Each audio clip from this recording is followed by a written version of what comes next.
अस्सलामु अलैकुम वरहमतुल्लाहि वबरकातुहू। 10th class computer lecture number 5। आप सबको खुश आमदीद कहते हैं।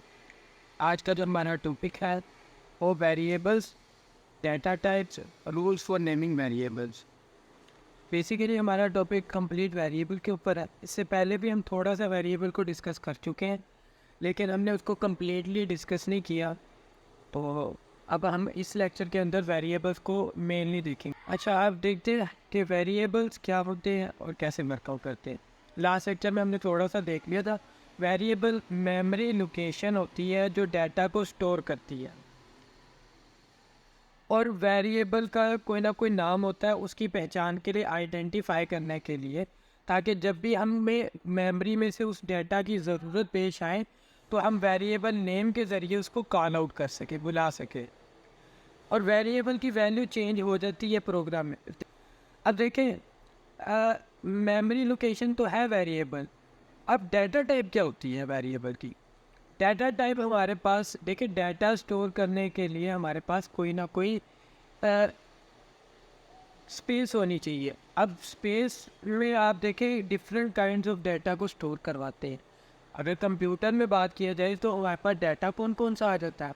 देखिए, हमारे पास numbers, alphabets, floating values, Boolean, strings, ये सारे क्या है हमारे पास डाटा टाइप्स हैं।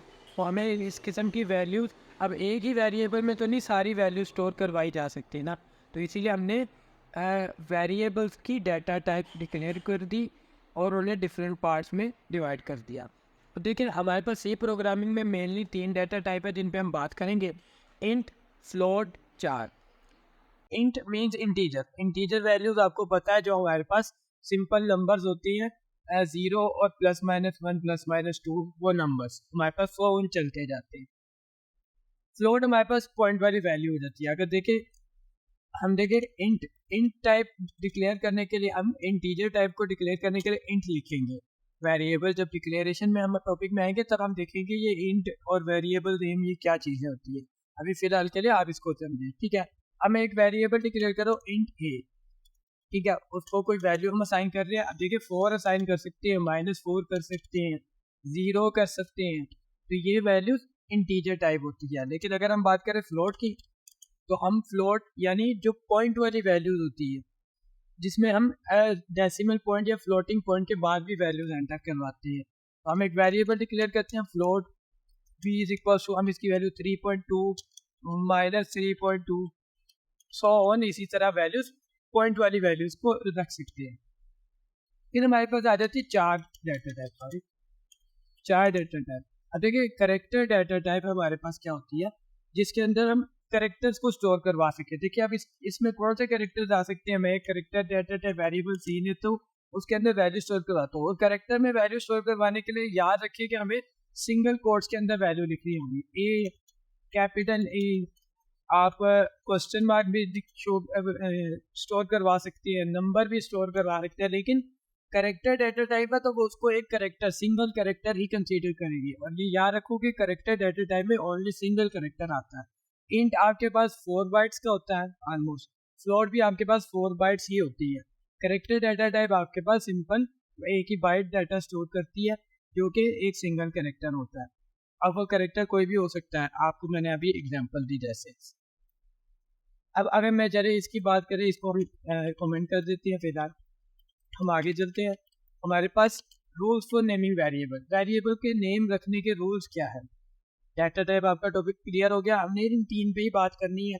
साइंड और अनसाइंड इंट का कोई इतना इशू नहीं होता। साइंड पॉजिटिव सारी वैल्यूज, अनसाइंड नेगेटिव सारी वैल्यूज के लिए होता है, लेकिन ज़्यादातर हम मेन हिंट ही यूज़ करते हैं। अब देखिए, रूल्स फॉर नेमिंग वेरिएबल आपके पास क्या होता है।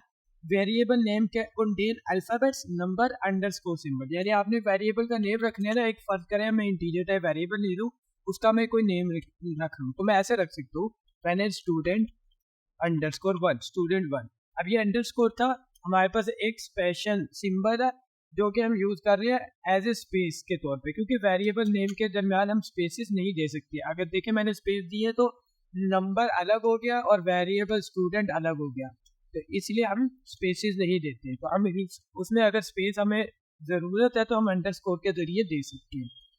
हम ऐसे वेरिएबल का नेम रख सकते हैं।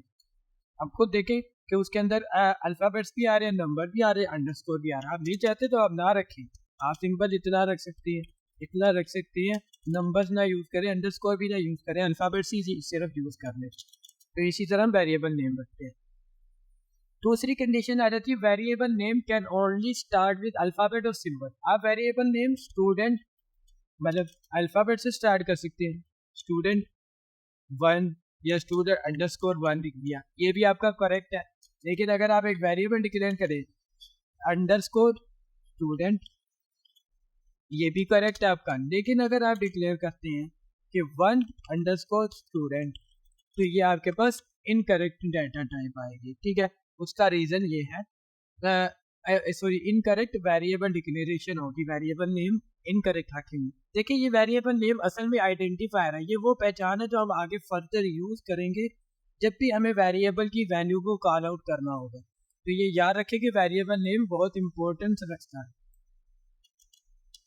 तो ये आपके पास गलत डाटा टाइप थी, तो हम ऐसे नहीं डिक्लेयर कर सकते। ये जो ऊपर दोनों वेरिएबल डिक्लेयर किए ये हमारे पास एक्यूरेट सही है। रिजर्व वर्ड और keyword can not be a variable. Third option है हमारे पास कि रिजर्व वर्ड को आप वेरिएबल नेम के तौर पे यूज नहीं कर सकते। आप रिजर्व वर्ड को इंट, आपके पास एक रिजर्व वर्ड है, आप इंट वेरिएबल डिक्लेयर नहीं कर सकते। अगर मैं आपको दिखाऊं, मैं इसको सेव करता हूँ, कंपाइल करता हूँ, तो आपके पास क्या आ जाएगा, एरर आ जाएगा। वो कहेगा कि आपने डिक्लेरेशन स्पेसिफायर को 2 टाइम एक ही स्टेटमेंट में यूज किया। तो सिंपल ये आपके पास एक एरर है।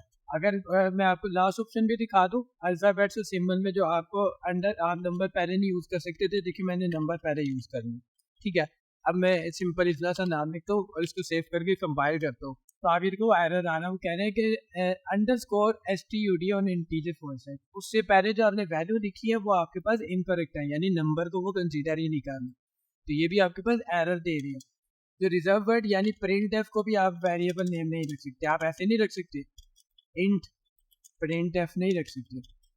ठीक है, अगर आप ये रखोगे तो आप ये देखिए, मैंने इसको कंपाइल किया, सॉरी सेव नहीं किया था मैंने, अब मैं उसे कंपाइल करूँ तो मेरे ख्याल मैंने आई शुड। ठीक है, लेकिन आप printf सिंपल को नहीं रख सकते, बाद में वो एरर देता है जब आप printf स्टेटमेंट को यूज करेंगे।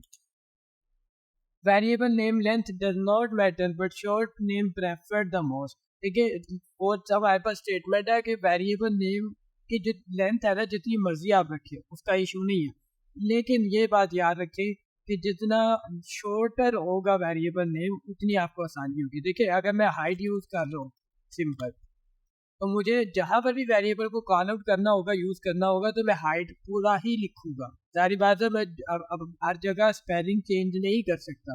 वह प्रोग्रामिंग इस चीज़ को नहीं कंसीडर करेगी, ना समझेगी, वो आपको एरर देगी।